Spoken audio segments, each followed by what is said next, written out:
Hello friends, welcome to the my YouTube channel. તો આજે આપણે ટેસ્ટી એવી જલેબી બનાવીશું। તો વિડીયો ચાલુ કરતાં પહેલાં જો તમે મારી ચેનલ સબસ્ક્રાઈબ ના કરી હોય તો ફટાફટથી જઈને નીચે આપેલા બેલ આઇકન પર ક્લિક કરો અને ચેનલને સબસ્ક્રાઈબ કરો, જેથી મારા અવનવા વિડીયોઝ તમને મળી રહે। તો જલેબી બનાવવા માટે મેં અહીં 250 ગ્રામ મેંદો લીધેલ છે।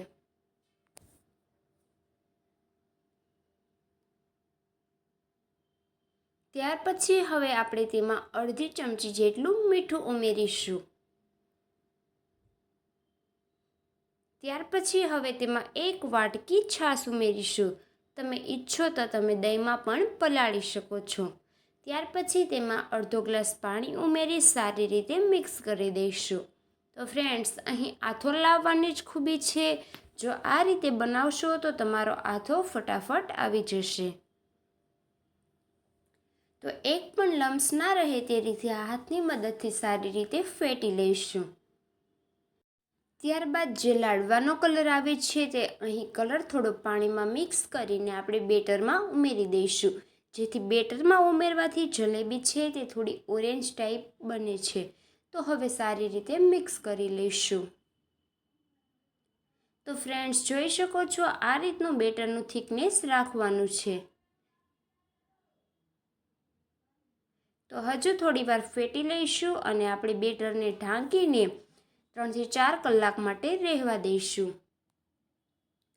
તો 3-4 કલાક પછી તમે જોઈ શકો છો સારો એવો આથો આવીને તૈયાર છે। તો હવે આપણે આની જલેબી બનાવીને રેડી કરવાની છે।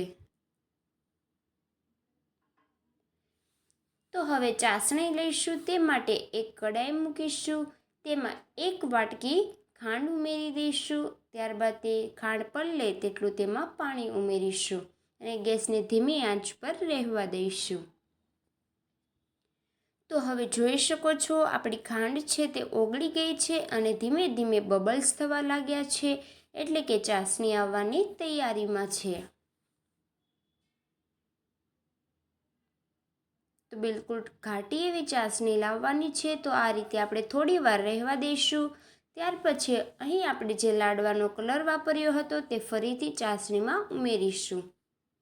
તો આપણી ઓરેન્જ એવી ચાસણી બનીને રેડી છે।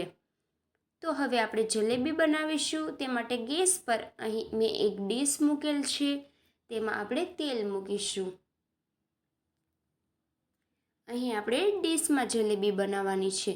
તો આ રીતે એક પછી એક એમ જલેબી બનાવીને તૈયાર કરીશું।